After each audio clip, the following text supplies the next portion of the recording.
안녕하세요. 영암 365 성경통독 열왕기 하에 개관을 맡게 된 김상규 전도사입니다. 열왕기 하의 말씀을 통해서 하나님을 더 알아가는 귀한 시간 되시기를 간절히 소원합니다. 먼저 열왕기 하는 열왕기 상 말씀에 이어서 등장하는데요. 열왕기 상에서 이승현 전도사님께서 열왕기에 대한 개요를 잘 설명해 주셨으니 저는 열왕기 하의 말씀과 왕들을 위주로 좀 살펴보고자 합니다. 열왕기 하는 북이스라엘은 제8대 왕인 아하시야 왕의 통치 후반부터 북이스라엘이 멸망할 때의 왕인 제19대 왕 호세아의 때까지, 남유다는 제5대 왕인 여호람 왕부터 남유다가 멸망할 때의 왕인 제20대 왕 시드기야 때까지의 역사를 기록하고 있습니다. 성경을 읽을 때 누가 썼고 누구에게 썼으며 어떤 상황 가운데 쓰여졌는지를 알고 있으면 그 성경 말씀을 읽을 때에 조금은 이해가 잘 됩니다. 그래서 열왕기하 말씀을 살펴보면 수신자는 바벨론 포로로 잡혀가 생활하고 있던 북이스라엘과 남유다의 백성들을 위해서 기록되었습니다. 또 누가 기록되었는지는 1차 바벨론 포로 귀환 이전 바벨론에 거주하였던 익명의 편집자로 나와 있는데요. 어떤 학자들은 예레미야로도 보고 있습니다. 하지만 누가 기록했는지는 정확하게 알 수가 없습니다.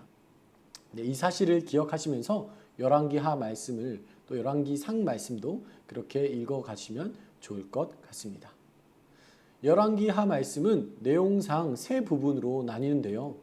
제1부 1장에서 13장까지의 말씀, 제2부 14장에서 17장까지의 말씀, 제3부 18장에서 25장까지 말씀으로 나누어져 있습니다. 그럼 제1부 1장에서 13장을 더 좀 자세히 살펴보겠습니다. 1장에서 8장 엘리사의 초기 주요 사역과 남북 네 왕의 통치, 9장에서 10장은 예후의 반란과 통치, 11장에서 13장은 남북 세 왕의 통치와 엘리사의 죽음을 기록하고 있습니다. 1장은 왕상 열왕기상 22장 53절에 이어지는 내용으로서 북이스라엘 제8대 왕 아하시야의 불신앙과 그에 대한 하나님의 심판으로 인해 죽음에 대한 경고를 다루고 있음을 볼 수 있습니다. 또 2장 말씀은 북이스라엘에서 사역하던 엘리야가 선지자의 사역을 마무리하고 엘리사가 엘리야의 뒤를 이어 선지자로 다시 초기 사역을 하고 있는 부분을 기록하고 있음을 볼 수 있습니다. 또한 3장은 북이스라엘 제9대 왕 여호람의 통치와 남북연합군의 모압, 배반, 응징에 대하여 다루고 있음을 볼 수 있습니다. 4장에서 8장 15절까지는 북이스라엘 여호람 왕 시대에 엘리사의 주요 사역을 연속적으로 다루고 있는데요. 8장 16절에서 29절까지는 북이스라엘 여호람 통치 기간에 남유다를 통치한 두 왕, 곧 5대 6대 왕인 여호람과 아하시야의 통치에 대하여 기록하고 있습니다. 다음으로 9장과 10장은 북이스라엘 예후의 반란과 통치에 대하여 다루고 있습니다. 11장과 13은 남북 세 왕의 통치와 엘리사의 죽음에 대해서 다루고 있고, 여기서 남북 세 왕이란 남유다의 8대 왕 요아스와 북이스라엘 11대 12대 왕인 여호아스와 요아스를 가리킵니다. 다음으로 2부 14장에서 17장까지의 말씀을 살펴보겠습니다. 14장에서 17장 남북 11왕의 통치와 북왕국의 멸망입니다. 14장에서 17장은 남북 분열 왕국 공존 시대의 후반기의 역사를 다루고 있습니다. 여기서는 남북 11왕의 통치와 북이스라엘의 멸망 과정이 상세히 기록되어 있습니다. 여기에서 언급되는 남북 11왕은 남유다의 경우 아마샤, 아사랴, 요담, 아하스 등 4명의 왕이고요. 북이스라엘의 경우는 여로보암 2세, 스가랴, 살룸, 므나헴, 브가히야, 베가, 호세야 등 7왕입니다. 북이스라엘은 호세아 제9년에 아수르에 의해서 멸망하게 되죠. 다음으로 제3부 18장에서 25장은 18장에서 20장 히스기야의 통치를 다루고 있고요. 21장에서 23장 므낫세부터 여호야김까지의 통치를 기록하고 있습니다. 그리고 마지막으로 24장에서 25장까지는 바벨론의 침공과 유다의 멸망을 기록하고 있습니다.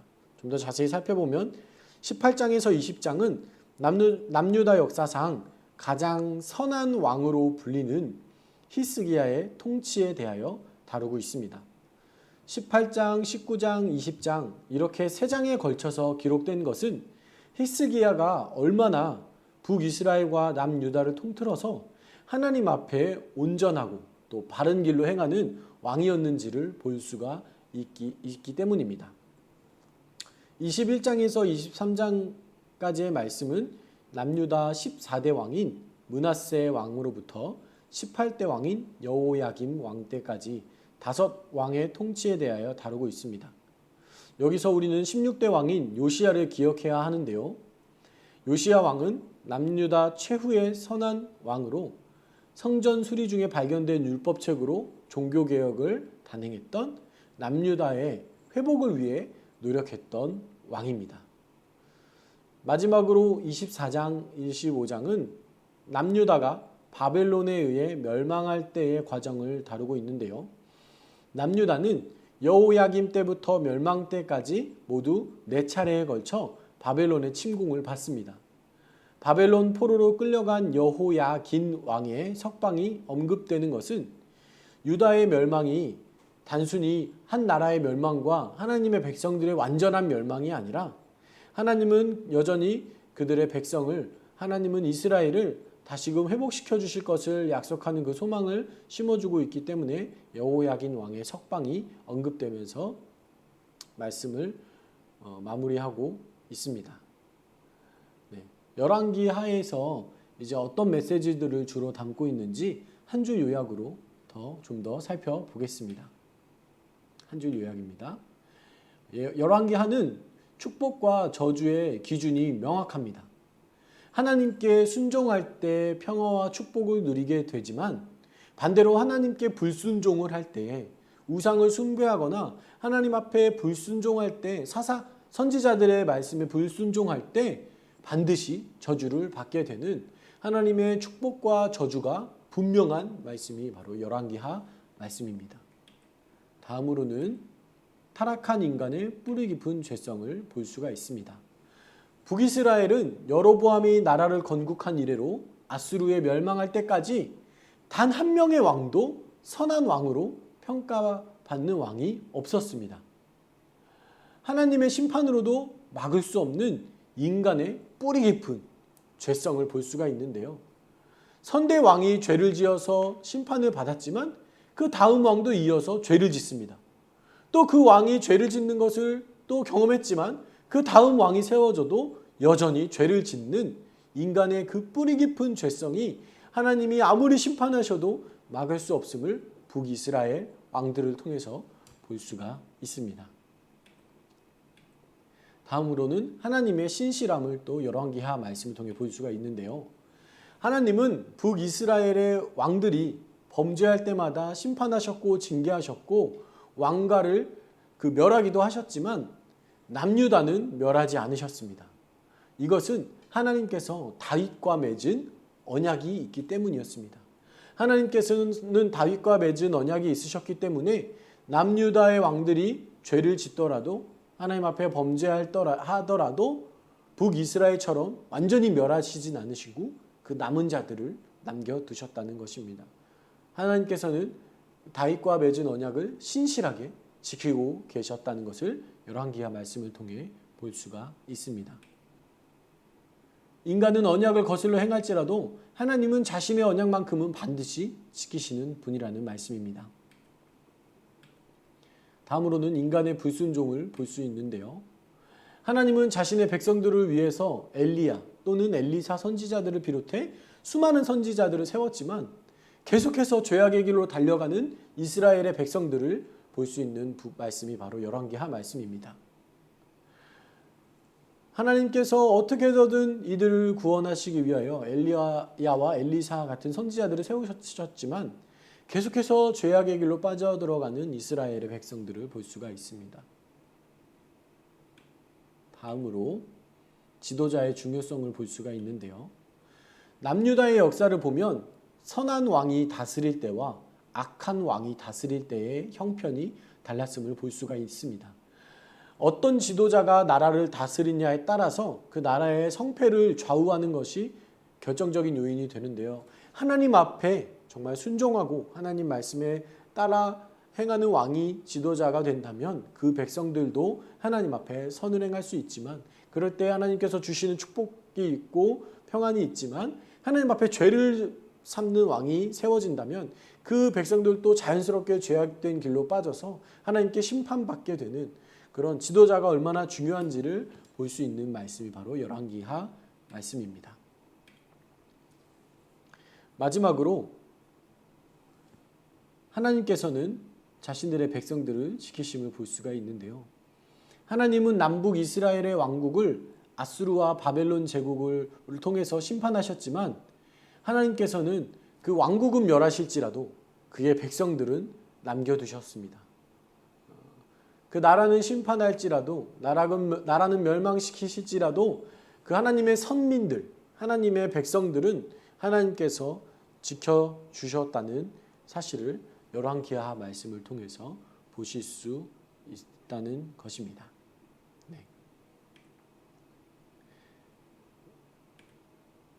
네, 이제 끝으로 말씀을 또 통해서 말씀을 좀 읽고 마무리를 하려고 합니다. 사실 열왕기 상하는 한 권의 책이었기 때문에, 열왕기라는 책이었기 때문에 그 앞서 이승현 전도사님께서 열왕기 상을 설명해 주실 때 열왕기에 대한 개요를 다 말씀해 주셨습니다. 그래서 열왕기 하는 열왕기 상에 이어지는 말씀이기 때문에 자세한 열왕기에 대한 개요보다는 열왕기 하에 중점을 둬서 나눔을 하였고요. 좀 더 열왕기에 대한 개요가 필요하시다면 열왕기 상에서 이승현 전도사님의 개요 그 강의를 보시기를 추천드리겠습니다. 네, 말씀을 함께 좀 보고 마무리를 하려고 합니다. 열왕기하 18장 5절 그리고 열왕기하 22장 2절 말씀입니다. 히스기야가 이스라엘 하나님 여호와를 의지하였는데 그의 전후 유다 여러 왕 중에 그러한 자가 없었으니.